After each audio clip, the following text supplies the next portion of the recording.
বিশ্বনবী হাদিসের বর্ণনা দিয়ে লেখেন, এক একটা জান্নাত হবে পৃথিবীর 10 গুণ পরিমাণ। জান্নাত পাওয়ার সহজ পথ সে তো শহীদি মরণ। জান্নাত পাওয়ার সহজ পথ সে তো শহীদি মরণ। শহীদ হলে খোদার রাহে, শহীদ হলে খোদার রাহে, তবে জান্নাত পাবে তুমি। মায়া ঘেরা রঙিন পৃথিবী নয় তো সুখের খনি। জান্নাতে চির সুখেরই ঘর, জান্নাতে চির সুখেরই ঘর, যদি জানতে ওগো তুমি। মায়া ঘেরা রঙিন পৃথিবী নয় তো সুখের খনি। সুবহানাল্লাহ বলেন। এই পৃথিবীর জমিন সুখের জায়গা নয়, সুখের জায়গা হলো জান্নাত। তবে এই পৃথিবীর জমিনে 1 নাম্বার জান্নাত হলো আল্লাহর ঘর মসজিদ। আল্লাহু আকবার। দ্বিতীয় জান্নাত হলো নবীর ঘর মাদ্রাসা। সুবহানাল্লাহ বলেন। তৃতীয় জান্নাত হলো এই মাহফিলের প্রোগ্রামটা। 3 নাম্বার জান্নাত। সুবহানাল্লাহ বলেন। মুসলমান ইমানদার এক একটা জান্নাত হবে বলছিলাম পৃথিবীর 10 গুণ পরিমাণ। এই কথা যখন মুসা কালিমুল্লাহর উপরে তাওরাত গ্রন্থ যখন নাজিল করা হয়েছিল, আপনি কি জানেন কোরআনুল কারীমের মতন আয়াত কিন্তু তাওরাতেও ছিল, জবরও ছিল, ইনজিলেও ছিল। কিন্তু আমরা অনেকেই জানি না। কোরআনিক সায়েন্স গবেষণা করে জানা যায় আমাদের কোরআনুল কারীমের মধ্যে 114টা সূরা রয়েছে।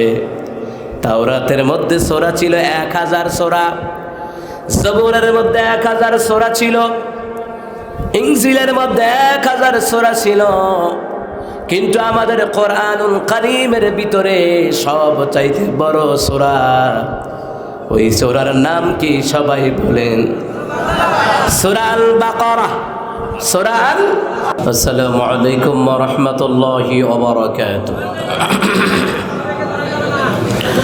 আলহামদুলিল্লাহ নাহমাদুহু ওয়া নাস্তাঈনুহু ওয়া নাস্তাগফিরুহু ওয়া নাউযু বিল্লাহি মিন শুরুরি আনফুসিনা ومن سيئات أعمالنا من يهده الله فلا مضل له ومن يضلل فلن تجد له وليا مرشدا ونشهد أن لا إله إلا الله وحده لا شريك له ونشهد أن سيدنا إمامنا قدوتنا حبيبنا وطبيبنا وطبيب أرواحنا محمد الذي أرسله بالحق بشيرا ونذيرا وداعيا إلى الله بإذنه وسراجا منيرا فقد قال الله تعالى في كلامه المجيد وفي فرقانه الحميد أعوذ بالله من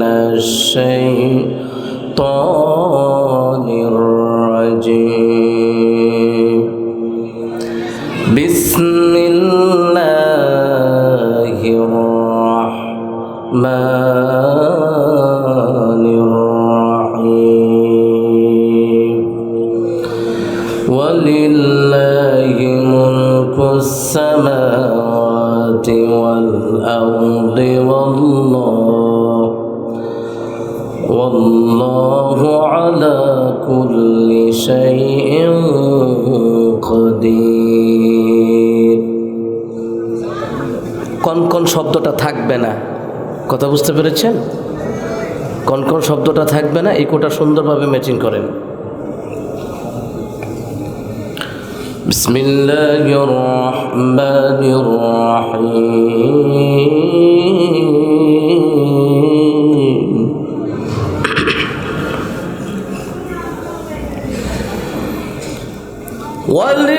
ওয়ালিল্লাহি মুলকুস সামাওয়াতি ওয়াল আরদি ওয়াল্লাহু আলা কুল্লি শাইইন কাদির।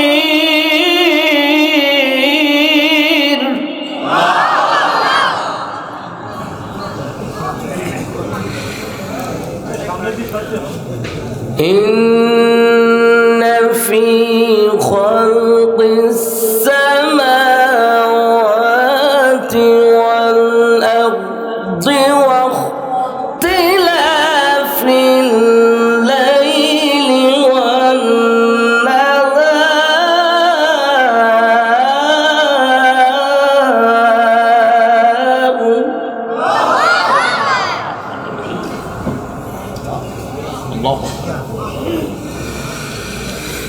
واختلاف الليل والنهار لآيات لأولي الألباب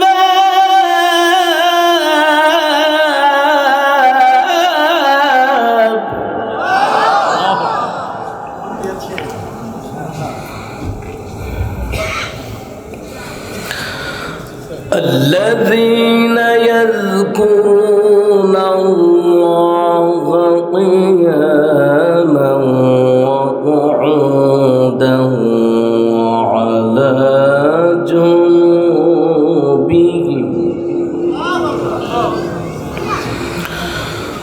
وعلى جنوبهم ويتفكرون.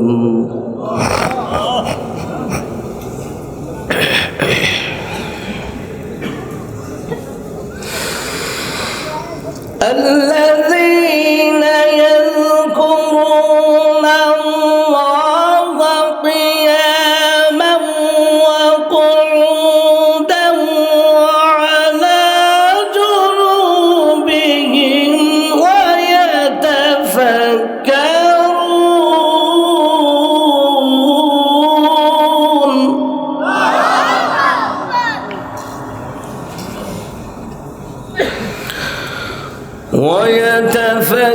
ويتفكرون في خلق السماوات والأرض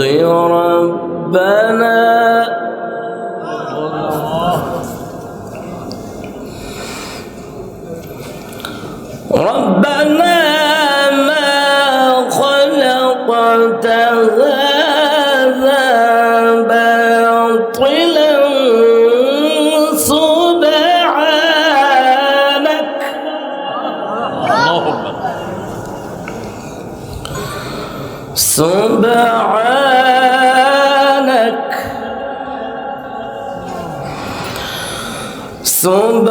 سبحانك فقنا عذاب النار.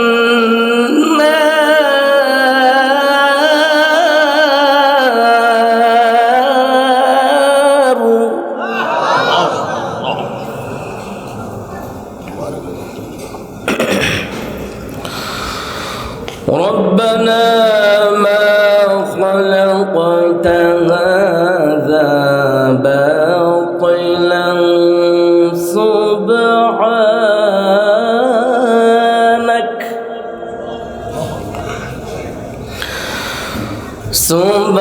سبحانك فقنا عذاب النار.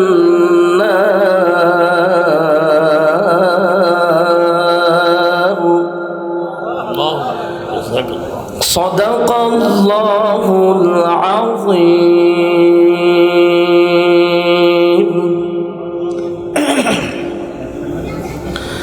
وقال النبي صلى الله عليه وسلم: ما نعلى والد ولده من نحل أفضل من أدب حسن، أو كما قال عليه الصلاة والسلام. إن الله وملائكته يصلون على النبي يا أيها الذين آمنوا صلوا عليه وسلموا تسليما.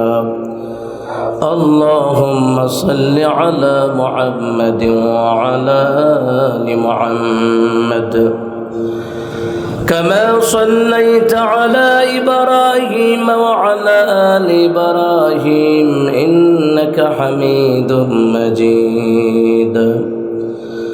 اللهم بارك على محمد وعلى آل محمد كما باركت على إبراهيم وعلى آل إبراهيم إنك حميد مجيد. بلغ العلا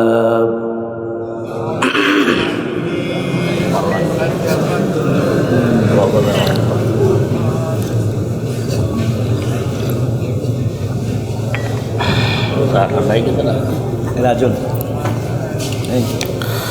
আরো আস্তে আস্তে বইরেন। হ্যাঁ, নির্বাচন আসলে জোরে জোরে মিছিল করবেন।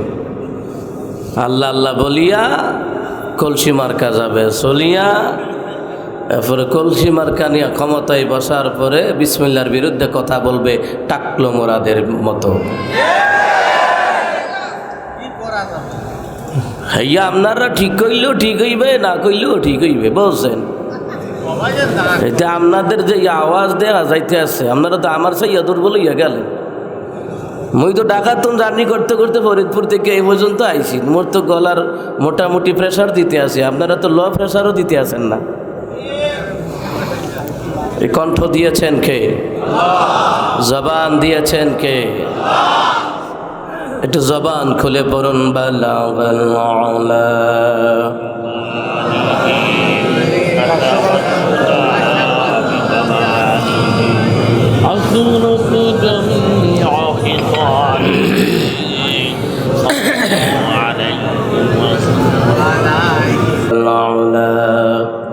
بكماله كشف الدجى بجماله حسنت جميع خصاله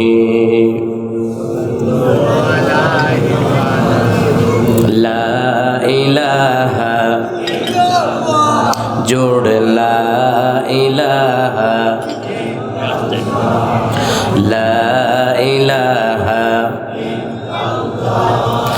لا إله إلا الله لا إله إلا الله لا إله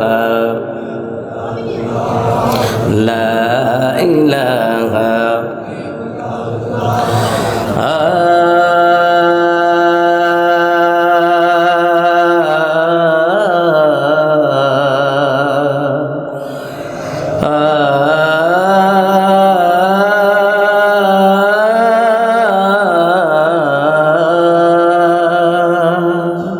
तूने सजाया सात आसमां चाँद सूरज तारा तेरी रहमत के दरिया में नहीं कोई किनारा तूने बख्शे मेरे दिल में तूने बख्शे मेरे दिल में इश्क क़ुव्वतुल मतीन आए मेरे मालिक आए मेरे खालिक तो है रहमान और रहीम आए मेरे मालिक आए मेरे खालिक तो है रहमान और रहीम ला इलाहा इल्लल्लाह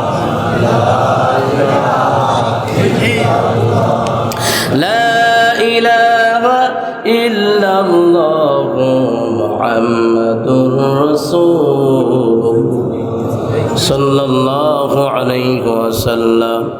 সকলেই পড়ছে আলহামদুলিল্লাহ, আর জোরে বলতে হবে আলহামদুলিল্লাহ। ঐতিহ্যবাহী চুয়াডাঙ্গা জেলা বেলগাছি সদর উপজেলা আসিরউদ্দিন ইসলামিয়া মাদ্রাসা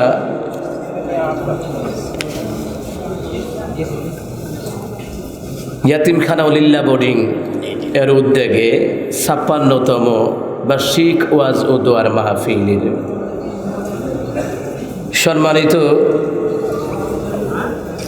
সভাপতি, সম্মানিত বিশেষ অতিথি যিনি আলোচনা করেছেন আমার পূর্বে মাওলানা মুফতি আলী আকবর সাহেব, আল্লাহ হুজুরের হায়াতে বরকত বাড়িয়ে দিক। আরো আসতে বলেন আরজ গুজার যিনি মাওলানা রেজাউল করিম ভাই মাহতামিম বেলগাছি আসিরউদ্দিন ইসলামিয়া মাদ্রাসা, আল্লাহ হুজুরের হায়াতের মধ্যে বরকত বাড়িয়ে দিক বলে আমিন। মাশাআল্লাহ, নাম ছোট্ট করে দিচ্ছেন, মোটামুটি নাম সংক্ষেপ। আলহামদুলিল্লাহ বলেন, জোরে বলেন আলহামদুলিল্লাহ। নরসিংদী গেলাম বড়ইতলা, 120 জন দাওয়াতি, পোস্টারের মধ্যে 120 জন। আমার কাছে আইনা দিছে, হুজুর নেন পোস্টারটা একটু দেখেন। পোস্টার দীক্ষা গন্তে আছে 120 জন। আমি কি 120 জনের নাম পড়তে গেলে এক খতম কোরআন শরীফ খতম দেওয়া যাইব? কথা কন না কেন? 3 বার ইখলাস পড়লে কোরআন খতম হবে না? যাক, সংক্ষেপ করে নাম দিয়েছেন ভালো। অনেক জ্বালায় দেখা যায় চেয়ারম্যানের নাম উপরে, আবার মসজিদের সভাপতির নাম সবার নিচে, আবার এলাকার মান্যগণ্য ব্যক্তিদের নাম পোস্টারে না থাকার কারণে মাহফিলও বন্ধ করে দেয়। এমন নজির বাংলাদেশে আছে না? না, 2012 সালের ঘটনা, কুমিল্লা জেলা ব্রাহ্মণপাড়া থানা, সেই জায়গায় একটি গ্রাম আছে। গ্রামের নামটা বললাম না, কারণ এলাকার মানুষের জনগণের সম্মান প্লাস্টিক হয়ে যাবে। ওই প্রোগ্রামে আমারও দাওয়াত ছিল। ডিসেম্বরের 25 তারিখ 2012 সাল। ওখানে দেখা গেল এলাকার মসজিদের সভাপতির নাম, চেয়ারম্যানের নাম নাই, মেম্বারের নাম নাই, মাহফিল বন্ধ করে দিয়ে দিল। দেশের অসংখ্য নেতা নেত্রী আছে, চিৎ করা শোয়া পেটের মধ্যে বুম দিলেও বিসমিল্লাহ পড়তে পারবে না, আবার বসে তাকে মাহফিলের পোস্টারে নাম দেওয়ার জন্যে।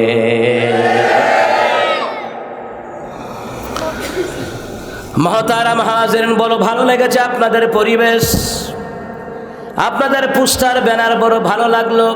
নাম সংক্ষেপ, কারণ কোরআনের মাহফিল এটাই প্রমাণ করে আলেমদের নাম থাকবে। কথা কোন ঠিক কিনা? এটা কোনো রাজনৈতিক জায়গা নয়। যখন তোমরা রাজনৈতিক প্রোগ্রাম করবা, প্রধানমন্ত্রী থেকে শুরু করে একবারে কেয়ারটেকার পর্যন্ত নাম দিয়া দিও, কিন্তু কোরআনের মাহফিল যাদের জন্য সাজানো হয়, এখানে উলামায়ে কেরামদেরকে সম্মান দিয়ে নাম লেখা লাগবে। যখন মাহফিলের পোস্টারে যখন অসংখ্য নেতা নেত্রীদের নাম দেখা যায়, তখন ওই জায়গায় আলেমদের সম্মান বিচাইরাও পাওয়া যায় না। কথা কন না কেন? যেমন কুমিল্লা জেলার একটা থানা আছে, ওই থানার প্রোগ্রামে যখন গেলাম, এলাকার এমপি সাহেবের প্রোগ্রাম, আবার চেয়ারম্যান ওই মাহফিলে দাওয়াতি, অনেক মেম্বার পদপ্রার্থী এখানে দাওয়াতি, কাউন্সিলর মেয়র সবাই দাওয়াতি। বক্তার নাম, নেতাদের নাম লেখার নির্যাতনে বক্তার নামের লেখা দেখাই যায় না। মনে হয় ওয়াজ এমপি সাহেব করবে, চেয়ারম্যান করবে, মেম্বার করবে। এইটা তো বড় কথা নয়। সবচেয়ে বড় কথা হলো যখন আমাদেরকে মাহফিলের পরে খাবার খাওয়াইতে গেছে, খাবার নাই, ইতস্ত করে বুঝতে পারলাম এই এমপি, চেয়ারম্যান, মেম্বার, এমনকি তাদের সাথে জল চেলা চামুন্ডারা এসেছে, তাদের নির্যাতনে খাবারও শেষ। এটা আমি দেখে বুঝতে পারছি। তখন আমার সাথে নানা ভাই ছিল, নানা ভাই কো তরকারি আনে না কেন? আমি কি আপনি বুঝেন না কেন? নেতাদের নির্যাতনে ফাতলের মতো তো খাবার নাই, তাড়াতাড়ি চলেন, রাস্তায় গিয়ে হোটেলে খাবার খাওয়া লাগবো। এইরকম প্রায় জায়গায় মাহফিল হয়। নেতা হইল একজন, চেয়ারম্যান একজন, এমপি 2 জন মেম্বার, তাদের সাথে মোটর সাইকেলটা আসে 100 জন, খাবারের বংশ পর্যন্ত শেষ। এই কথাটা বলার কারণ হলো বর্তমান যুগে সম্মানী ব্যক্তিদেরকে সম্মান করে না। যারা বিসমিল্লাহ বলতে পারে না, ইসলাম সম্বন্ধে ধারণা নাই, তাদেরকে জনগণ ভয়ে ভয়ে সম্মান করে। কথা কোন ঠিক কিনা? এটা কিয়ামতের পূর্ব লক্ষণ। বিশ্বনবী বললেন, কিয়ামতের পূর্বে জালিমদেরকে দেখলে, পাপাচারীদেরকে দেখলে, স্বৈরাচারীদেরকে দেখলে জনগণ ভয়ে ভয়ে সালাম দিবার বলে আসেন, আমার বাড়িতে আপনার দাওয়াত, আমার মেয়ের বিয়েতে দাওয়াত, ছেলের বিয়েতে দাওয়াত। কিন্তু মুসলমান ইমানদার ওই জায়গায় আলেমদের স্থান হয় না। কথা বলেন ঠিক কিনা? কারণ সম্মানে ব্যক্তির সম্মান কমে যাবে। নির্দোষ মানুষেরা জেলখানার ভিতরে থাকবে, আর দোষী মানুষেরা জেলখানার বাহিরে ঘুরে ঘুরে ডাকাতি করবে, সন্ত্রাসী করবে। কথা বলেন ঠিক কিনা? নির্দোষ মানুষেরা জেলখানায় থাকবে, আর পরিমণির মতন নষ্ট মেয়েগুলি জেলখানা থেকে সারা পাইছে, সারা পেয়ে লুঙ্গি পরে অর্ধ উলঙ্গ হইয়া জন্মদিন পালন করলো। মনে হয় জেলখানা থেকে তো তার মুক্তি হয় নাই, মনে হয় পতিতাগিরি করার, আকাম কুকাম করার লাইসেন্স পেয়েছে। লক্ষণ দেখে মনে বোঝা যায়। রিয়াদুস সালিহিন 2য় খণ্ডের বর্ণনায় বিশ্বনবী বললেন, কিয়ামতের পূর্বে সম্মানী ব্যক্তির সম্মান থাকবে না। আবার বিশ্বনবী সাল্লাল্লাহু আলাইহি সাল্লাম বললেন, ও আমার উম্মতেরা, যারা সম্মানী ব্যক্তিকে সম্মান করে না, আমি রাসূলুল্লাহ বলে দিলাম তারা আমার উম্মতের দলের তালিকায় থাকবে না। সম্মানী ব্যক্তিকে সম্মান দেওয়ার কথা বলেছেন মুহাম্মদ সাল্লাল্লাহু আলাইহি ওয়াসাল্লাম। আজকে আপনারা এই কোরআনের প্রোগ্রামে আসলেন, কেন আসলেন? হেদায়েতের বাণী শোনার জন্যে, নসিহত শোনার জন্যে। কথা বলেন ঠিক কিনা? কিন্তু এই জায়গাটা দুনিয়ার রাজনৈতিক কোনো জায়গা নয়, এটা দুনিয়ার কোনো জায়গা নয়। আজকের রাত্রের জন্য এই জায়গাটা হলো জান্নাতের জায়গা। সুবহানাল্লাহ বলতে ইচ্ছা করে না? এটা জান্নাতের জায়গা।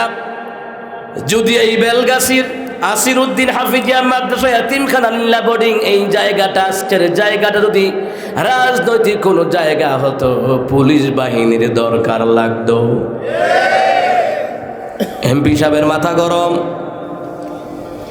জেলা প্রশাসকের মাথা গরম হয়ে যেত।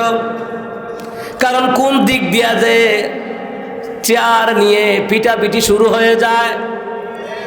আর কোরআনের প্রোগ্রামে হাজারো জনতা হয়, ওই জায়গায় কিলাকিলের কোনো চিন্তা নাই, মারামারির কোনো চিন্তা নাই। ওই জায়গাটাকে আল্লাহর কোরআন দিয়ে নিয়ন্ত্রণ করা হয়, ঠিক কিনা? কারণ এই জায়গাটার চতুর্দিকে আল্লাহর ফেরেশতারা আপনাদের জন্য আল্লাহর কাছে রহমতের দোয়া করে। সুবহানাল্লাহ বলেন। আমার প্রিয় বাবারা, ভাইয়ারা, যে আল্লাহ পাক আমাদেরকে এই জান্নাতের বাগানে আসার বসার সুযোগ দান করলেন, সেই মহান সত্তার দরবারে পড়ছি আলহামদুলিল্লাহ।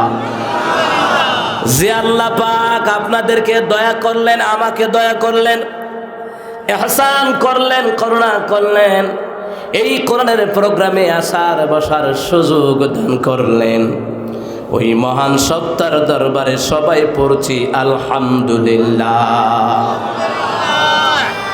আপনারা এখানে দলবদ্ধ হয়ে বসে আছেন, কিন্তু আপনি কি জানেন, আপনি যে বসলেন, আহমদ শরীফের বর্ণনায় রহমতের নবী সাল্লাল্লাহু আলাইহি ওয়াসাল্লামের কাছে জিবরাইল এসে বললেন, ইয়া রাসূলুল্লাহ, ইয়া হাবিবাল্লাহ, কোরআনের প্রোগ্রামগুলির সামনে যারা জায়গা পেয়ে বসে যায়, আল্লাহ রাব্বুল আলামিন তাদেরকে রহমতের কুলে জায়গা দিয়ে দেয়। কার এমন কপাল, কার এমন ভাগ্য, আজকের প্রোগ্রামে এসে আল্লাহ পাকের রহমতের কুলে বসেছেন। আল্লাহ পাকের রহমতের কুলে যারা বসে, ওখানে গুনাহ হয় না, গুনাহগুলি আল্লাহ মাফ করে দেয়। আল্লাহু আকবার। একটা গুনার যদি আল্লাহ হিসাব নেন, দিতে পারবো না। জিবরাইল বলেন, ওগো রাসূল, আবার একদল মানুষ আছে কোরআনের তালিমে, কোরআনের মজলিসে সামনে জায়গা না পাইয়া পেছনে পেছনে বসে গেল। জিবরাইল বলেন, ওগো রাসূল, পেছনে বসে যাওয়ার কারণে আল্লাহ রাব্বুল আলামিন তাদের জন্য লজ্জিত। তারা যা চাইবে আমার আল্লাহ ফিরিয়ে দিবে না। সুবহানাল্লাহ। তৃতীয় নম্বরে হলো, কিছু লোক সামনেও বসার চেষ্টা করে নাই, পিছনে বসার চেষ্টা করে নাই। এত সুন্দর একটা বিশাল জান্নাতের বাগান, আমরা আজকে দুইটা জান্নাত উপভোগ করছি। আল্লাহু আকবার বলেন। এই দুনিয়ার জমিনে জান্নাতের জায়গা হলো মসজিদ। মসজিদের পিছনে আছে না এটা? আলহামদুলিল্লাহ বলেন। আমরা আজকে একসাথে তিনটা জান্নাতে অবস্থান করছি। আল্লাহু আকবার বলেন। ওয়ালিমান খাফা মাকাম রাব্বিহি জান্নাতান। আল্লাহ তাআলা বললেন, যেই বান্দা বান্দির অন্তরে এই ভয় আছে, কিয়ামতের ময়দানে আল্লাহর সামনে দাঁড়াইয়া জবাব দেওয়া লাগবে। নামাজ না পড়লে দাঁড়ায় জবাব দেওয়া লাগবে, দুর্নীতি করলে জবাব দেওয়া লাগবে, আলেমদের সম্মান না করলে জবাব দেওয়া লাগবে, মুসলমান নরনারীর হক আদায় না করলে জবাব দেওয়া লাগবে। ও মুসলমান ইমানদার, নবীর সুন্নত তরিকায় জীবন যাপন না করলে জবাব দেওয়া লাগবে। ওই ভয় অন্তরে জাগ্রত রাখিয়া যে বান্দা বান্দিগুলি আল্লাহকে সেজদা দেয়, আল্লাহ পাক তাদের জন্য দুইটা জান্নাত রেখে দিলেন। সুবহানাল্লাহ। জান্নাত কয়টা?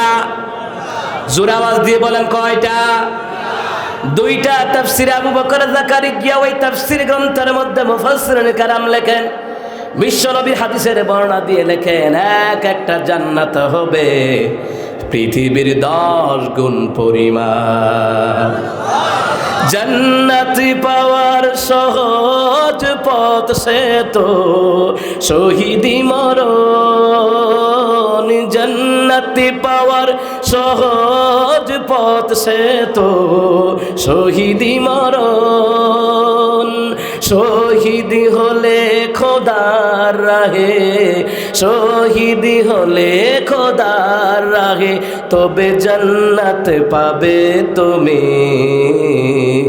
মায়া ঘেরা রঙিন পৃথিবী নয় তো সুখের খনি। জান্নাতে চির সুখেরই ঘর, জান্নাতে চির সুখেরই ঘর, যদি জানতে ওগো তুমি। মায়া ঘেরা রঙিন পৃথিবী নয় তো সুখের খনি। সুবহানাল্লাহ বলেন। এই পৃথিবীর জমিন সুখের জায়গা নয়, সুখের জায়গা হলো জান্নাত। তবে এই পৃথিবীর জমিনে 1 নাম্বার জান্নাত হলো আল্লাহর ঘর, মসজিদ। আল্লাহু আকবার। দ্বিতীয় জান্নাত হলো নবীর ঘর, মাদ্রাসা। সুবহানাল্লাহ বলেন। তৃতীয় জান্নাত হলো এই মাহফিলের প্রোগ্রামটা, 3 নাম্বার জান্নাত। সুবহানাল্লাহ বলেন। মুসলমান ইমানদার, এক একটা জান্নাত হবে বলছিলাম পৃথিবীর 10 গুণ পরিমাণ। এই কথা যখন মুসা কালিমুল্লাহর উপরে তাওরাত গ্রন্থ যখন নাজিল করা হয়েছিল, আপনি কি জানেন কোরআনুল কারীমের মতন আয়াত কিন্তু তাওরাতেও ছিল, জবরও ছিল, ইনজিলেও ছিল। কিন্তু আমরা অনেকেই জানি না। কোরআনিক সায়েন্স গবেষণা করে জানা যায় আমাদের কোরআনুল কারীমের মধ্যে 114টা সূরা রয়েছে। তাওরাতের মধ্যে সূরা ছিল 1000 সূরা, জবুরের মধ্যে 1000 সূরা ছিল, ইনজিলের মধ্যে 1000 সূরা ছিল। কিন্তু আমাদের কোরআনুল কারীমের ভিতরে সবচাইতে বড় সূরা, ওই সূরার নাম কি সবাই বলেন? সূরা আল বাকারা। সূরা আল আয়াত পর্যন্ত এটা সবচেয়ে বড় সূরা। এটা বড় হওয়ার কারণ হলো বাকারা মানে হলো গাবি। গাবি কি করে একের পর এক বাচ্চা দেয়। সুবহানাল্লাহ বলেন। এইটার ব্যাপারে অনেক তাফসীরি গ্রন্থে আলোচনা রয়েছে, আমি ওই দিকে যাব না, বুঝাবার জন্য বলছি। তাওরাত জবুরের মধ্যে, ইনজিলের মধ্যে সূরা ছিল, কিন্তু সূরার সংখ্যা 1000 করে সূরা ছিল। তবে সব চাইতে বড় সূরার আয়াত ছিল 1000 করে আয়াত। সুবহানাল্লাহ বলেন। আল্লাহ তাআলা বলেন, ওগো রাসূল, ইব্রাহিম খলিল দোয়া করলেন। আয়াত মানে কি? আল্লাহর বিধিবিধান। আয়াত মানে হলো আল্লাহর আদেশ, আয়াত মানে হলো আল্লাহর নিষেধ। সুবহানাল্লাহ বলেন। ইব্রাহিম খলিল দোয়া করলেন, আল্লাহ তাআলা এমন একজন পয়গম্বর দুনিয়ার জমিনে আপনি পাঠায়া দিবেন, যিনি পদবি নেওয়ার পরে ক্ষমতা নিয়ে বসে থাকবে না, টাকলো মুরাদের মতন বসে থাকবে না। এমন একজন নবী পাঠান, যিনি আপনার আয়াতগুলি তিলাওয়াত করে করে মানুষের সামনে প্রচার করবে। আল্লাহু আকবার। টাকলো মুরাদের নাম দিয়েছে তথ্য প্রতিমন্ত্রী, আমি ওইটার নাম দিছি তথ্য প্রতিবন্ধী মন্ত্রী। কথা কণ্ঠে কেনা। ও যদি প্রতিবন্ধী না হতো, ইসলামকে নিয়ে বান্দরামি করতো না। কথা বলেন ঠিক কিনা? সংবিধান থেকে বিসমিল্লাহর দরকার নাই, এই কথা বলতে পারতো। আরে মুসলমান ইমানদারেরা, আজকে নির্দোষ আলেমরা জেলখানায় থাকার কারণে টাকলু মুরাদের মতো অসংখ্য নাস্তিক নেতারা ইসলামের বিরুদ্ধে কথা বলার সাহস পায়। ও প্রিয় মুসলমান ইমানদার, হাজারো নাস্তিক যদি ঐক্যবদ্ধ হয়ে যায়, হাজারো কাফের বেঈমান যদি ঐক্যবদ্ধ হয়ে যায়, আমরা মুসলমান ওলামায়ে কেরামের পক্ষে থাকবো। সাহাবীরা যেমনি ভাবে নবীর পক্ষে থেকেছে, আমরা জনগণ ঈমান যদি বিন্দু মাত্র থাকে আলেমদের পক্ষে থাকবো। জীবন যায় যাবে, কিন্তু আল্লাহর প্রেমে, নবীর প্রেমে জীবনটা কুরবান দিয়ে দিব। প্রিয় মুসলমান ইমানদারেরা, আল্লাহর কাছে দোয়া করলেন ইব্রাহিম খলিল কত সুন্দর করে। আমাদের জাতির পিতা ইব্রাহিম খলিল, সুবহানাল্লাহ বলে। আমাদের আব্বা জান, আমাদের আদি পিতা আদম আলাইহিস সালাম, জাতির পিতা ইব্রাহিম খলিল। ওই ইব্রাহিম খলিল আমাদের বাবা। বাবা যেহেতু জিকির করেছে আল্লাহর, আমরা জিকির করব কার? আল্লাহ পাকের জিকির করার কারণে নমরুদের আগুন থেকে বাঁচায়া দিলেন কে? বলেন। আমাদের জাতির পিতা ইব্রাহিম খলিল, আমাদের পিতা জিকির শিখায়া দিয়েছে আল্লাহর। কিন্তু আমার দেশে কতগুলো ভণ্ড পীরের মুরিদ আছে, ওরা জিকির করে বাবার। বাবার নামে জিকির করা জায়েজ নাই, জিকির করতে হবে কার নামে? এরে মুসলমান ইমানদার, আমার দেশে অনেক বেদাতি কাজ চালু আছে, কুফরি মতাদর্শের কাজ চালু আছে। যখন আমরা উলামায়ে কেরাম ফতোয়া দেই এটা বেদাত, আর ওরা বলে বাপ দাদারা যা করেছে তা। আরে বাপ দাদা বলতে তোমার বাপ দাদার কথা বলা হয় নাই। আমাদের আদি বাবা হলো বাবা আদম, আমাদের জাতির পিতা হলো ইব্রাহিম খলিল। আমাদের বাবা আদম, আমাদের জাতির পিতা ইব্রাহিম খলিল তাওহীদ শিখিয়ে দিয়ে গেছে। ওই তাওহীদের উপরে আমরা সন্তান থাকা লাগবে, ঠিক কিনা? ইব্রাহিম খলিল দোয়া করলেন সন্তানের জন্য, ইসমাঈল আলাইহিস সালাতু ওয়াস সালামকে সাথে নিয়ে দোয়া করলেন আর বললেন রব্বানা, সুবহানাল্লাহ বলবেন না? রব্বানা ওয়াবআথ ফীহিম রাসূলান মিনহুম ইয়াতলু আলাইহিম আয়াতিকা ওয়া ইউআল্লিমুহুমুল কিতাব।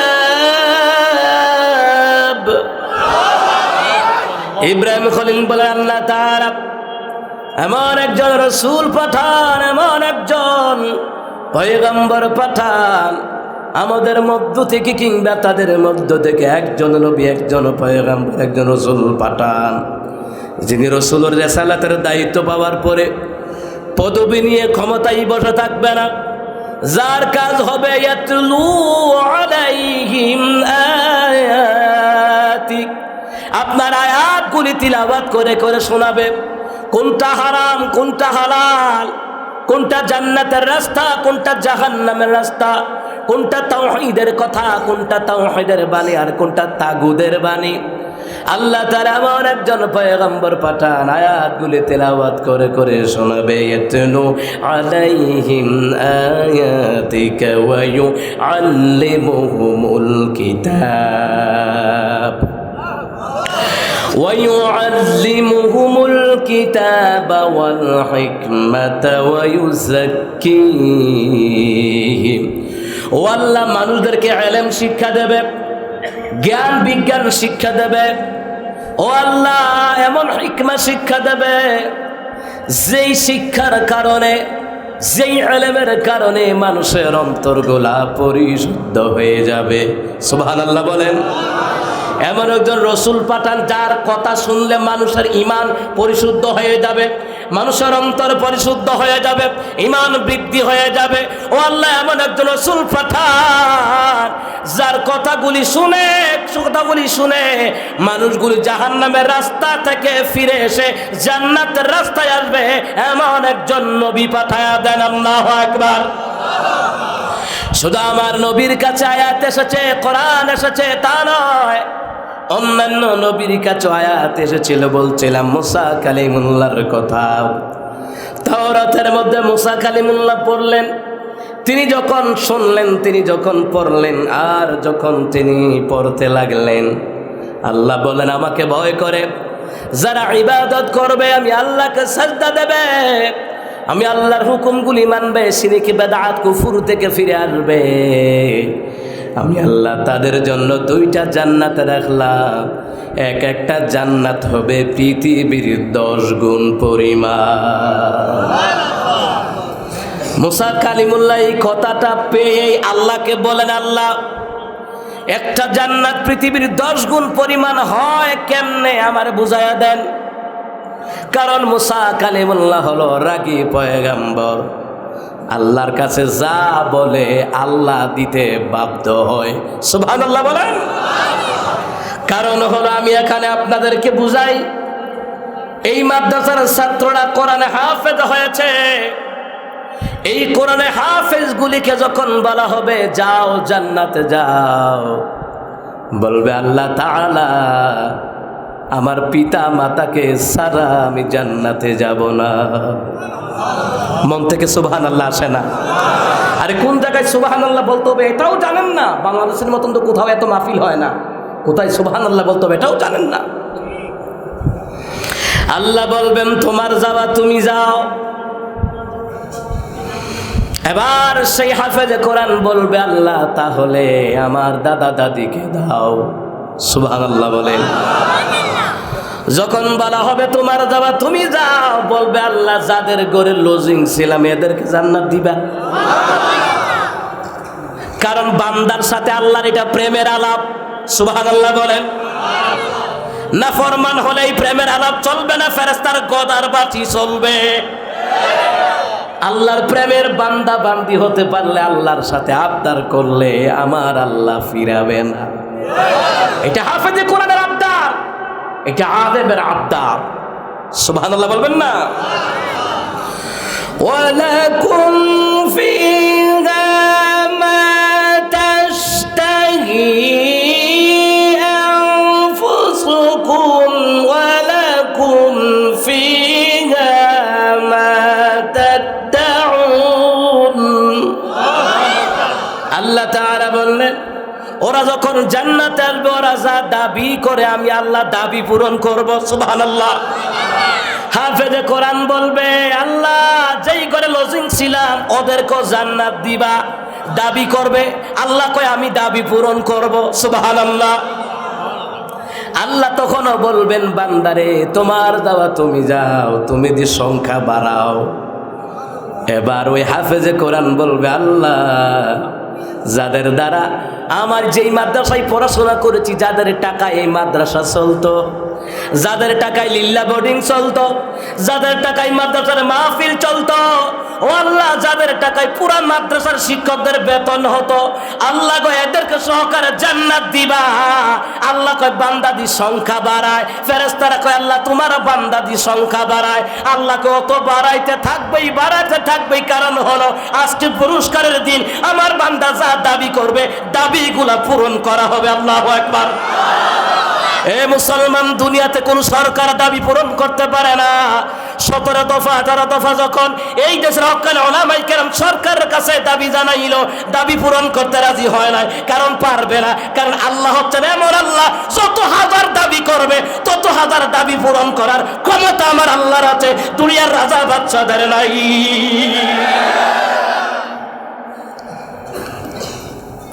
আল্লাহ তাআলা বলবেন আমি তো দাবি পূরণ করতেই থাকবো আবার ওদের মন যাহা চাবে আমি আল্লাহ তাহাও দান করে দিব সুবহানাল্লাহ বলবেন না এটা বান্দার সাথে আল্লাহর প্রেমের আলাপ তো মুসা কালিমুল্লাহ তো আল্লাহর একজন প্রিয় বান্দা একজন প্রিয় পয়গম্বর এমনকি জলিলুল কদর একজন পয়গম্বর আল্লাহু আকবার বলেন মুসা কালিমুল্লাহ বলেন আল্লাহ তাআলা একটা জান্নাত যদি পৃথিবীর 10 গুণ পরিমাণ হয় আল্লাহ গো আমাকে যদি একটু বুঝাইয়া দিতেন তাহলে আমার ভালো হতো আল্লাহ বলেন মুসা তুমি কি বিশ্বাস করো না মুসা কালিমুল্লাহ বলেন আল্লাহ কেন বিশ্বাস করব না রে মাওলা রব্বুল আলামিন তুমি আমাকে পয়গম্বরি দিয়েছো তুমি আমাকে হাতের লাঠি দিয়েছো মুজিজা স্বরূপ ও আল্লাহ তুমি আমাকে মাথার পাগড়ি দিয়েছো পায়ের খরম দিয়েছো রে মাওলা বিশ্বাস করি তবে প্র্যাকটিক্যালি যদি আমাকে বুঝাইয়া দিতেন এক একটা জান্নাত পৃথিবীর 10 গুণ পরিমাণ তাহলে আমি মুসা আপনার বেশি বেশি করে শুকর আদায় করতাম সুবহানাল্লাহ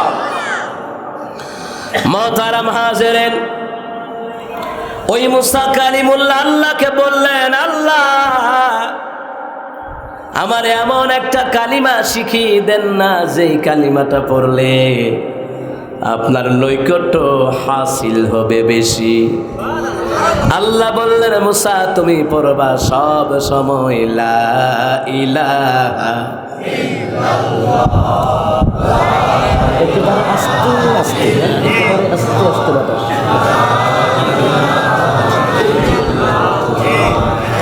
দুনিয়া চিনি পাতলা করে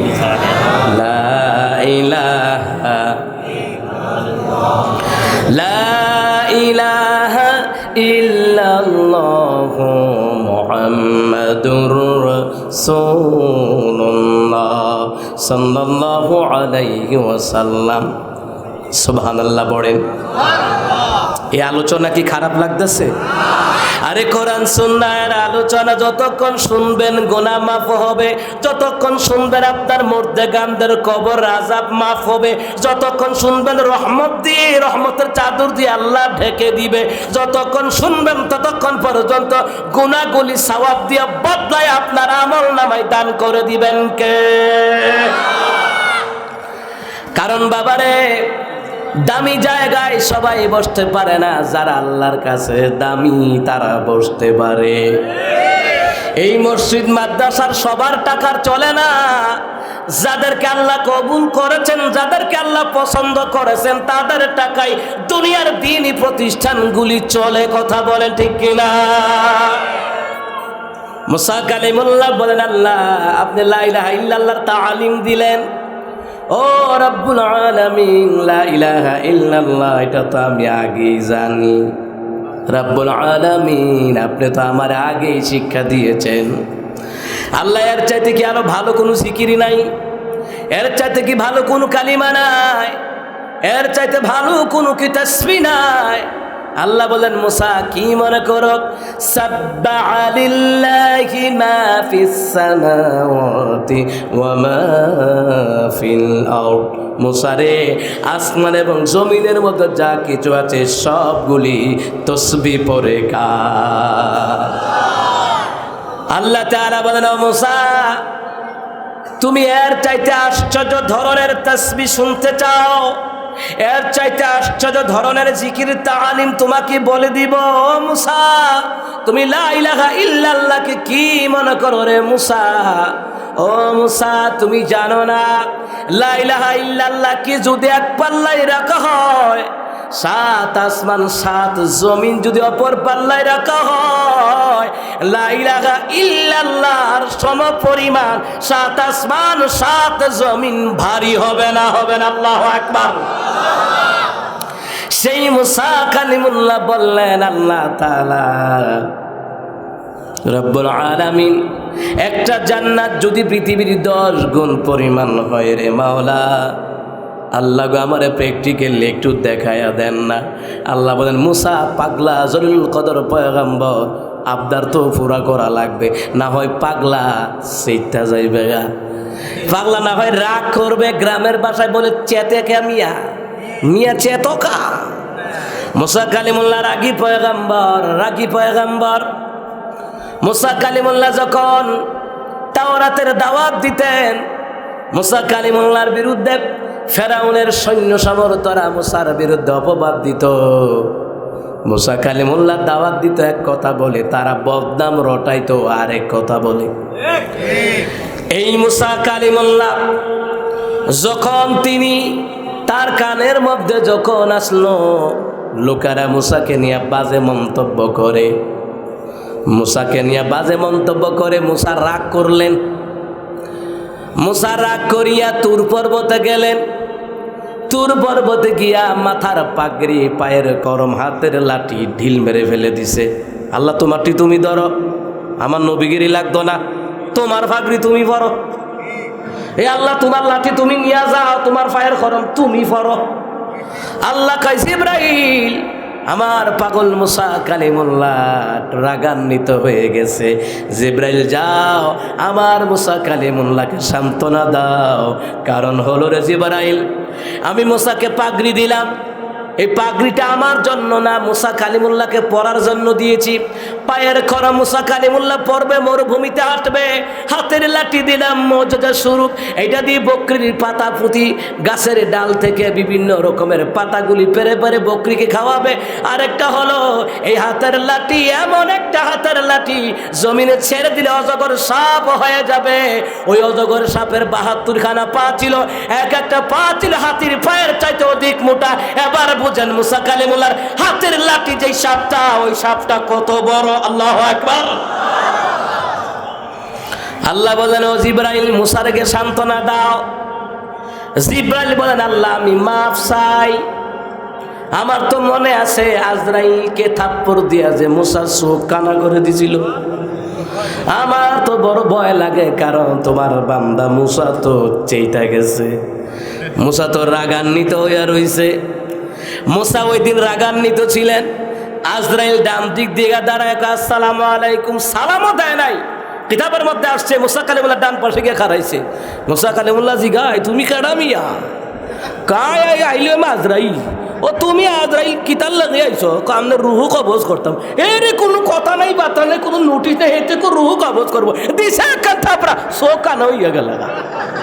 আল্লাহু আকবার কোন। আবার তাফসীরে কিতাবের মধ্যে লেখা চোখ ঝুলতে আছে, চোখ বেরোইয়া ঝুলতে আছে। আচ্ছা এবার বুঝান তো, থাপ্পড়টা কি, এটা কি হস হয়েছে কোনো? থাপ্পড়টা কি একটু ঢিল হইয়া গেছে? আপনি বুঝান না যে থাপ্পড় দিয়েছে চোখ এটা ঝুলতে আছে, চোখ ঝুলে। আজরাইল কয়, আল্লাহ যাই না শুই না হইয়া মুসার কাছে বাড়াইছো কা মাবুদ? মুসা দেখছো আরে কি করছে? আল্লাহ এবার কোরআনুল কারীমের মধ্যে আল্লাহ বললেন, ইন্নামা আমরুহু ইযা আরাদা শাইআন আন ইয়াকুলা লাহু কুন ফায়াকুন।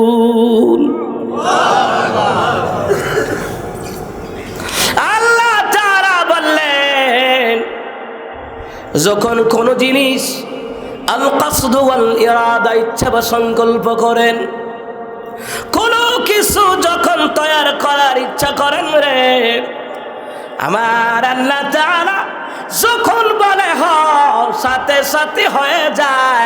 আল্লাহ যখন কোন বললেন সাথে সাথে আজরাইলের চক্ষু আগের মতো ভালো হয়ে যায়। জোরে কোন সুবহানাল্লাহ। আল্লাহ তাআলা বললেন, আজরাইল যাও, আবার যাও। আজরাইল কই মাবুদ মাফ চাই, আর যাইতে পারতাম না, এবার গেল হয়তো রে 2 চক্ষু ফালাই দিব। জিবরাইল কয় মাওলা মুসা কালিমুল্লাহ রাগান্বিত, আমি যদি এখন যাই রে মাওলা, আজরাইলের কথা আমার মনে আছে। আল্লাহ তাআলা বললেন, জিবরাইল ওই দিন আজরাইল বেড়াগিরি দেখাইছে, ক্ষমতা দেখাইছে। আজরাইল আমার মুসাকে সালাম দেয় নাই। আমার বন্ধু মুসা রাগী হতে পারে রে, যদি সালাম দেয় রাগ ঠান্ডা হয়ে যায়। সুবহানাল্লাহ বলতেন না?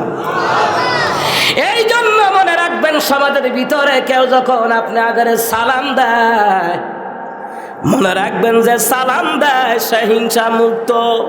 সুবহানাল্লাহ কন। জিবরাইল আল্লাহর কথা মতে সামনে আসলেন।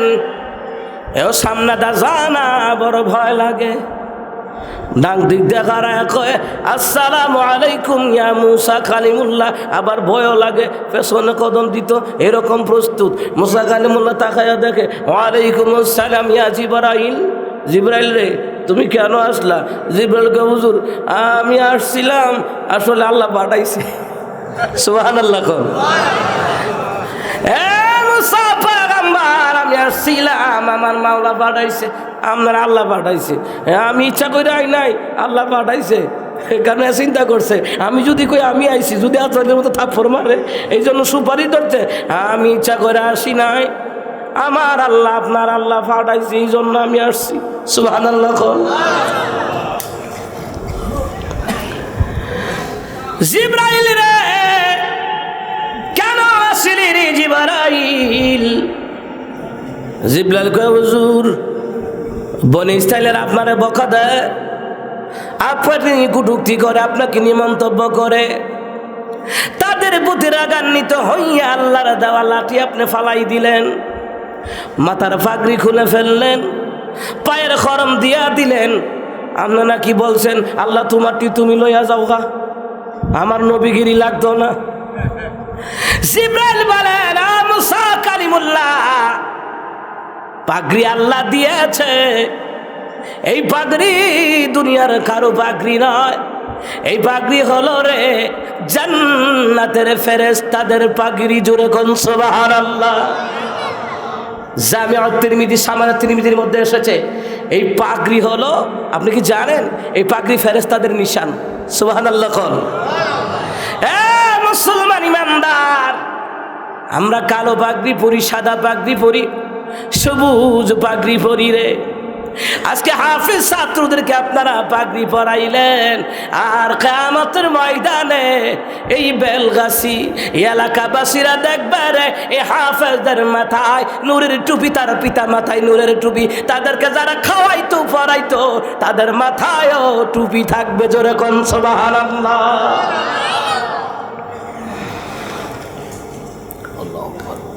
জিবরাইল বলেন, পয়গম্বর পায়ের খরম দিল, ফালাই দিলেন কেন? আল্লাহ কি এগুলা পড়বো নাকি আপনারে দিছে আপনি পড়েন? হাতের লাঠি ফালালেন কেন? এই হাতের লাঠি মুজিজা। আপনি যে একজন পয়গম্বর, কাফের বেঈমানেরা যখন প্রমাণ চাইবে তখন আপনি কি করবেন? এটা জমিনে ছেড়ে দিবেন, অজগর সাপ হয়ে যাবে।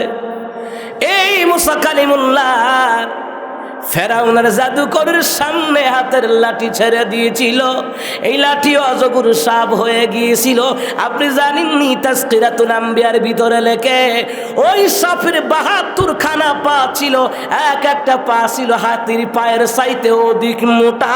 এবার বুঝেন মুসা কালিমুল্লাহর হাতের লাঠি নামক অজগর সাপ কত মোটা, কত তাজা, কত বড়। সুবহানাল্লাহ বলেন। যখন আবার এই সাপের লেজে ধরতেন আগের মতো লাঠি হইয়া যাইত। সুবহানাল্লাহ বলেন। এই মৌজুদা দেখে অনেক কাফের বেঈমান ঈমান এনেছে, আর ফেরাউন এদের বংশধর ওরা ঈমান আনে নাই। কথা কোন ঠিক কিনা? ওই মুসা কালিমুল্লাহ একজন রাগী পয়গম্বর। এখন আপনারা বলেন তো এত রাগী পয়গম্বরকে আল্লাহ দুনিয়ায় কেন পাঠাইছে?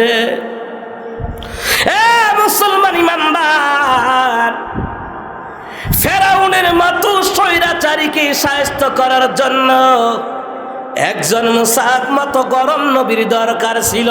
তেমনি ভাবে বর্তমান পৃথিবীতে স্বৈরাচারীদেরকে শায়েস্তা করার জন্য হযরত উমরের মতন একজন গরম সেনা প্রধান দরকার।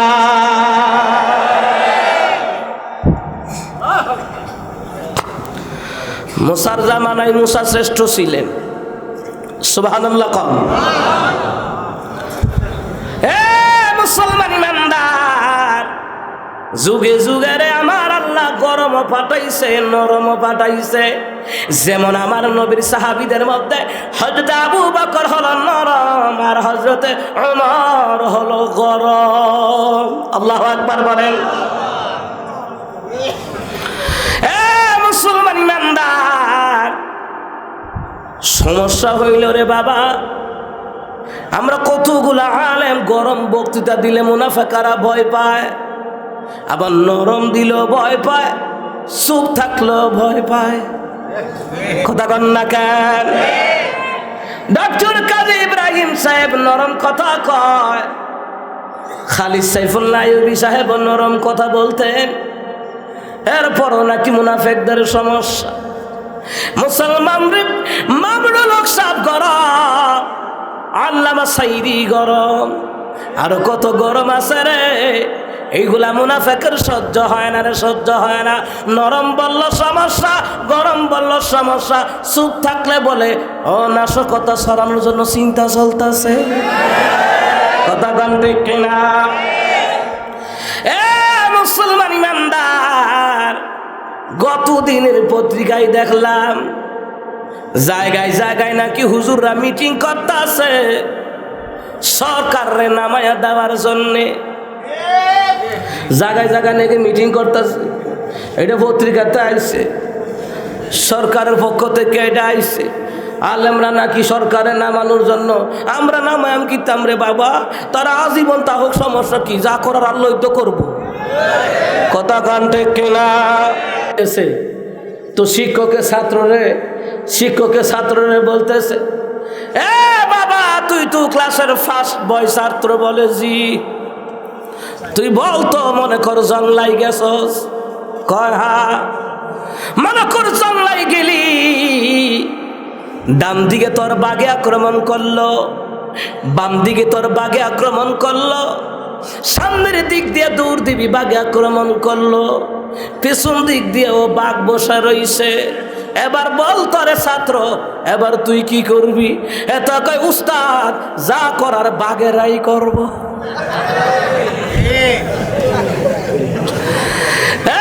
মুসলমান ইমানদার, আমরা কিচ্ছু করব না, খাওয়ার ক্ষমতা দেখে নামাবো না রে বাবা, যা করার আমার মাওলা করবে। খারাপ লাগতেছে? আলহামদুলিল্লাহ কম। আমার মন সাক্ষী দেয় আজকের মাহফিল কবুল। জোরে কোন সুবহানাল্লাহ। এখন সময় আছে আল্লাহ নবীর নাম লো, আল্লাহ নবীর নাম। সুবহানাল্লাহ কম। এ বাবা, আমি সরকারকে খারাপ বলি না, আমি দলের এমপি মেম্বার চেয়ারম্যান সর্দার মাতাব্বর তাদের বিরুদ্ধে বলি না। মুসলমান রে, ও এই দেশের মুসলমান, আপনি মেম্বার হন বাধা নাই, চেয়ারম্যান হন বাধা নাই, এমপি হন বাধা নাই। এ বাবা, রাষ্ট্র পরিচালনা করেন প্রধানমন্ত্রী, আপনিও করেন, বাধা নাই। যদি হযরত ওমরের মতন ন্যায় শাসন করেন, এই দেশের যারা ধর্ষণকারী আছে রে, ওরা শায়েস্তা হয়ে যাবে। ধর্ষণকারীর শাস্তি মৃত্যুদণ্ড, চোরের হাত চুরি করলে হাত কেটে দেওয়া, নবীরে গালি দিলে, ইসলামকে গালি দিলে মৃত্যুদণ্ড দেওয়া। এইভাবে যদি ইসলাম নিয়ম কানুন অনুযায়ী যদি রাষ্ট্র চালান, আমরাই বলবো আপনি আজীবন ক্ষমতায় থাকেন। রাষ্ট্র চালান ওমরের মতন চালান, আবু জাহেলের মতন এ বাবা, এলাকার মেম্বার, চেয়ারম্যান, এমপি, মন্ত্রী, মিনিস্টার গো, আপনারা শুনেন, সমাজ চালান, রাষ্ট্র চালান, আবু জাহেলের মতো নয়, নমরুদের মতো নয়, ফেরাউনের মতো নয়। যদি ইমানদার হয়ে থাকো ওমরের মতন চালাও, যেখানে বাতিল এখানে হকের দাওয়াত নিয়ে দাঁড়াও। হযরত ওমর নরম না গরম? কথা কয় না, নরম না গরম? এ মুসলমান ইমানদার, ফেরাউনের মতন স্বৈরাচারীকে শায়েস্ত করার জন্য মুসারে পাঠাইলেন। আর আমার নবী সাহাবীদের মধ্যে যার নামটা কোরআনে এসেছে, যেই কোরআনের কারিমের 22 জায়গায় হযরত ওমরের কথার উপরে আমার আল্লাহ কোরআনের আয়াত নাজিল করে দিয়েছে, এই লোকটার পাওয়ার কেমন! সুবহানাল্লাহ। ওমর গরম মানুষ। নবী সাল্লাল্লাহু আলাইহি সাল্লাম বিবিদেরকে নিয়ে বসছে, 11 জন বিবি। কয়জন? জোরে বলেন, কয়জন? 11 জন। কি অবৈধ না বৈধ? বৈধ স্ত্রী। সুবহানাল্লাহ কোন? এ মুসলমান ইমানদার, আর বাংলাদেশে চিত্র জগতে যারা গান বাজনা করে, মডেলিং করে, যারা বলিউডে সিনেমা করে, হলিউডে সিনেমা করে, এরে বাবা, বৈধ নাই, অবৈধ নাই, বৈধ তো নাই, সবগুলি অবৈধ। এ মুসলমান ইমানদার, কিছু মেয়েরা আছে অভাবের কারণে পতিতাগিরি করে রে। আর চিত্র জগতের নায়ক নায়িকারা টাকার জন্য আকাম কুকাম অবৈধ কাজ করে। কয়দিন আগে শুনছেন না, চিত্রনায়িকার একটা সন্তান হয়েছে, এটার বাবা কে হয়েছে না? কথা কন না কেন? এটি গোপনে যে কত পতিতাগিরি, এগুলো প্রস্টিটিউট, এগুলো ভদ্রপতিতা, কথা কটে কিনা? এগুলো আকাম কুকাম করো অবৈধভাবে পর্দার ভিতরে, কথা কটে কিনা? আর আমাকে দেশের মা বোনেরা, যুবতী বোনেরা, আর যুবক ভাইয়েরা নায়িকারা দেখে ওরা মডেলিং করে। এই নায়িকারা তোমার মডেল হতে পারে না। মহিলাদের মডেল হলো আম্মাজান খাদিজা, আর পুরুষদের মডেল হলো নবীর আদর্শ, কথা কটে কিনা? যার সাথে যার মহব্বত হবে রে, তার সাথে তার হাসর হবে, ঠিক কিনা? তো রহমতের নবী বৈধ স্ত্রীদেরকে নিয়ে, 11 জনকে নিয়ে, তাদের মধ্যে কোনো হিংসা ছিল? বৈধ স্ত্রীদেরকে নিয়ে বসলেন, তোমরা কার কি চাহিদা আছে একটু বলো। আমাদের মা বোনদেরকে একটু প্রশ্রয় দিলে যে মাথায় উঠে। ওই আম্মা জানেরাও স্বামীর কাছে আবদার করতেই পারে। যখন রহমতুল নবী বলেন, আমার বিবিরা তোমরা আমার কাছে কি চাও? বলে, হুজুর আমার এটা লাগবো, ওইটা লাগবো। দরজা তো বাহির থেকে সালাম আসলো, আসসালামু আলাইকা, আসসালাতু ওয়াসসালামু আলাইকা ইয়া রাসূলুল্লাহ। আওয়াজ পাওয়ার পরে একজন বিবিও ঘরের ভিতরে নাই। সুবহানাল্লাহ কইতেন না? সালাম, আসসালামু আলাইকুম ইয়া আহলাল বাইত, এই কথাটাও এসেছে। ঘরের ভিতরে কারো ঢুকতে গেলে অনুমতি ছাড়া ঢোকান নয়, ঢুকতে হলে রে সালাম লাগবে, আসসালামু আলাইকুম ইয়া আহলাল বাইত। সব দৌড়াদৌড়ি। কি রে, নবীর একজন বিবিও কাছে না, আমার নবী বলেন ওমর, আমার নবী দরজা খুলে দিলেন, ওমর ঢুকলেন। ইয়া রাসূলুল্লাহ, একটু আগে কিসির মিসির ভন ভন ভন ভন আওয়াজ শুনলাম, হুজুর কারা আসিল আপনার সামনে? রসুল বলেন ওমর, তোমার ওই যে আম্মা জানারা আসিল আর কি, তোমার আম্মা জানারা আসিল, তো এরা কই? রসুল বললেন এরা একজনও নাই, তুমি আইসো না, এরা এনে বইয়া থাকবো নি কোনো। সুবহানাল্লাহ কম। আমার রে ওমর, তোমার বয়সও পালাইছে। আমার বলেন নবীজি, বড় পরিতাপের বিষয়, যেই নবীর প্রেমে আল্লাহ পাগল, ফেরেশতারা পাগল রে, ওই নবীরে বিবিরা ভয় পায় না, আমি উমরের ভয় পাই, এটা কেমন কথা? নবী বলেন উমর রে, শুধু তোর আম্মা জানারা ভয় পায় না, আমার রে শয়তানও তোমার দেখলে ভয় পায়। যেই রাস্তা দিয়ে উমর তুমি যাও, এই রাস্তা দিয়ে শয়তান যায় না, ও শয়তান কো ইহান্দা উমর গেছে। সুবহানাল্লাহ বলতেন না? এ মুসলমান ইমানদার, আমরা তো সেই নবীর উম্মত। আজকে উম্মতার আপনারা প্রমাণ দিচ্ছেন রে, মাদ্রাসায় চাউল দিয়া, ডাউল দিয়া, পণ্য দ্রব্য দিয়া, 10,000 20,000 30,000 40,000 1,000 2,000 করিয়া প্রমাণ দিচ্ছেন রে, এমন নবীর বড় ভালোবাসে যেই নবীর কোনো তুলনা হয় না। জোরে মন থেকে এখন সুবহানাল্লাহ। পৃথিবীতে যাহার কোনো হয় না তুলনা, আকাশ বাতাস চন্দ্র সুবি যার লাগি দিওয়ানা, ভুল যদি যাও গো সুবি তার ভুলো না, যিনি আমার কামলিওয়ালা শাহি মদিনা, যিনি আমার কামলিওয়ালা শাহি মদিনা, শাহি মদিনা। যারা গো মনে ধরা হেসেছিল, বিদায় বেলাতে জানি কেঁদেছিল, যাকে পেতে তার বাসনা, যিনি আমার কামলিওয়ালা শাহি মদিনা, যিনি আমার কামলিওয়ালা শাহি মদিনা, শাহি মদিনা। সুবহানাল্লাহ কোন? যেই নবীর আগমনের এই ধরায় হাসছিল, যেই নবীর বিদায় বেলাতে এই জমিন কেঁদেছিল, আল্লাহর কি মহিমা! এই রহমতের নবীকে আল্লাহ তাআলা দিনে পাঠান নাই, রাতেও পাঠান নাই। দিনে পাঠাইলে রাত বেজার হবে রে, রাতের বেলায় নবীকে পাঠাইলে দিন বেজার হয়ে যাবে। এই জন্য আমার আল্লাহ তাআলা সুবহে সাদিকের সময় আমার রাসূলুল্লাহকে দুনিয়ার জমিনে আগমন করালেন। সুবহানাল্লাহ। যার নামে দুরুদ পড়ে ফেরেশতারা, খুশিতে আধার ভুবন আত্মহারা, যার নামে দুরুদ পড়ে ফেরেশতারা, খুশিতে আধার ভুবন আত্মহারা, যাকে পেতে তার বাসনা, যিনি আমার কামলিওয়ালা শাহি মদিনা, যিনি আমার কামলিওয়ালা শাহি মদিনা, শাহি মদিনা।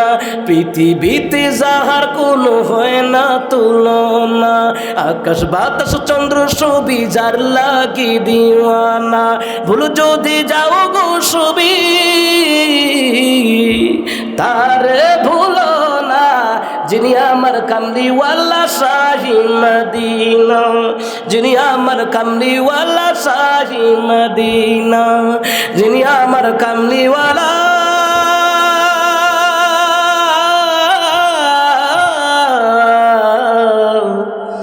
শাহে মদিনা।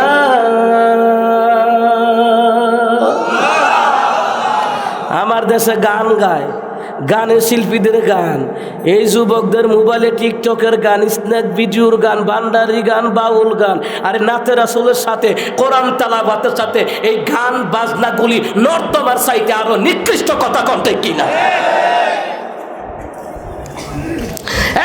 মুসলমান কোরআন তেলাওয়াত করলে আল্লাহ খুশি হয়, নবীর গুণগান গাইলে, নবীর সুন্নত তরিকায় চললে আল্লাহ খুশি হয়। সুবহানাল্লাহ। যারা গান গায়, চিত্র জগতে গান গায়, ওই যে দেখছেন না বাংলাদেশের মধ্যে যত ফসা জিনিস আছে এটি ভাইরাল হয়, কথা কন না কেন? যত ফসা জিনিস আছে ভাইরাল হয়, হিরো আলমের গান ভাইরাল হয়। এ মুসলমান, যত কঠিন কঠিন শিল্পী আমার সামনে এনে দেন, ওরা বাদ্যযন্ত্র ছাড়া গান গাইলে কুত্তাও শুনবে না, আর কোরআন তেলাওয়াত করলে আমার আল্লাহ শুনে। এই যে আপনারা বসে বসে সুবহানাল্লাহ পড়েন রে, আপনি কি জানেন? আপনি জানেন না তাফসীর ইবনে কাসিরের বর্ণনায় নবী সাল্লাল্লাহু আলাইহি সাল্লাম বলেন, কেউ যদি একা একা আল্লাহরে ডাকে রে, আল্লাহ তারে একা একা ডাকে। কেউ যদি হাজারো মজলিসের মধ্যে বসিয়া আল্লাহরে ডাকে রে, আল্লাহ হাজারো ফেরেশতা জমাইয়া তাদেরকে ডাকে।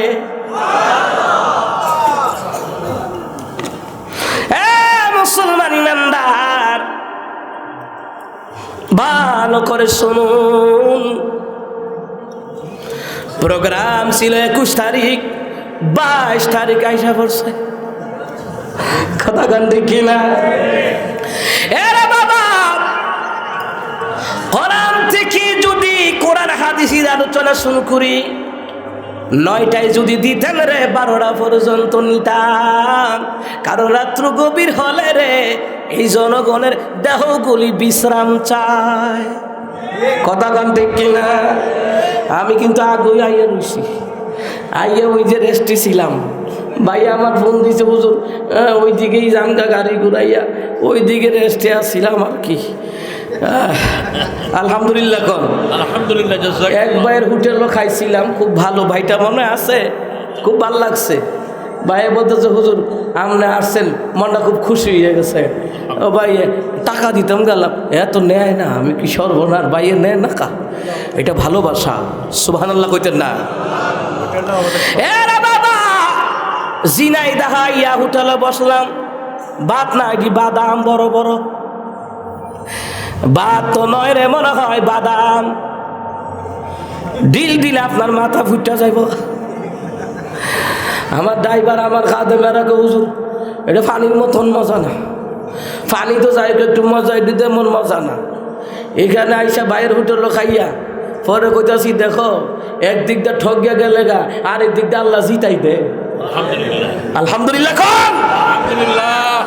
এ মুসলমান ইমানদার, তাহলে ওয়াজ শুনতেন রে ঘন্টার পর ঘন্টা, কিন্তু আমাদের কুমিল্লা বিবারিয়াতে আপনাদের এই উত্তরবঙ্গের কোন মেহমান গেলে আমরা 9টায় বসাইয়া দেই, 11টায় মাহফিল শেষ, কারণ হলো দূরের মেহমান।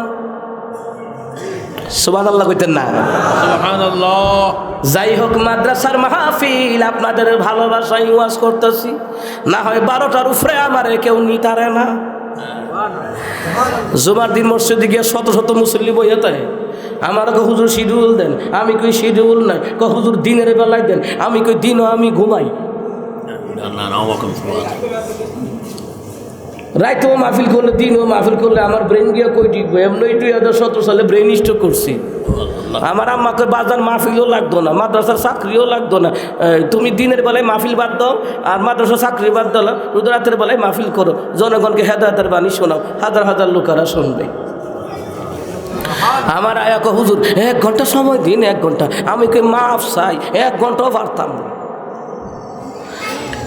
মানুষ 1 ঘন্টার জন্য, হুজুর 1 ঘন্টা সময় দিয়ে আইন, হুজুর আপনি ফাড়া দিয়ে আইলেই বরকত হইব। আলেমদেরকে মানুষ কত ভালোবাসে, এই যে আপনারা কত ভালোবাসেন। আমি দেখেছি সারা বাংলাদেশ সফর করা আমার শের ভোলা জেলা সারা, ভোলা জেলা নাকি ফেরিদা যাওয়া লাগে, মুসলমান ইমানদার ভোলা জ্বালা সারা সারা বাংলাদেশ সফর করা আমার শেষ। আমি দেখেছি রে, এই দেশের গরিব মানুষগুলি, মধ্যবিত্ত মানুষগুলি আলেমদেরকে বড় ভালোবাসে। এই জন্য রসুল বললেন, ধনীদের 500 বছর আগে রে আমার গরিব উম্মত তারা জান্নাতে প্রবেশ করবে। এটা আলেমদের সবাই ভালোবাসতে পারে না, মাদ্রাসার হুজুরদেরকে, ইমাম খতিবদেরকে সবাই খাওয়াইতে পারে না। এটা কপাল লাগবে, কপাল কপাল, কথা কন্টে কি না? মুসলমান ইমানদার, তাহলে বলতেছিলাম, কি বলতেছিলাম কোন তো কথা কি হারাই লাইছেন?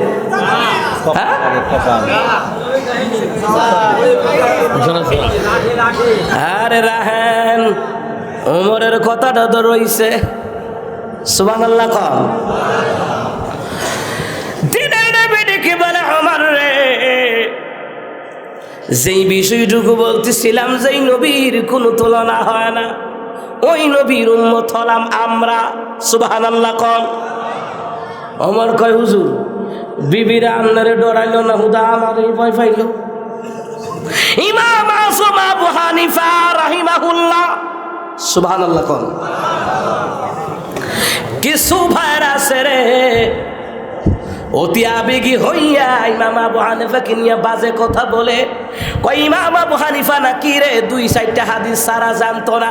আর ইমাম আবু হানিফা যতদিন দাওয়াতি কাজ করেছে, তোমার মতন তো মৌলবি দুনিয়াতে ফয়দাও হও নাই।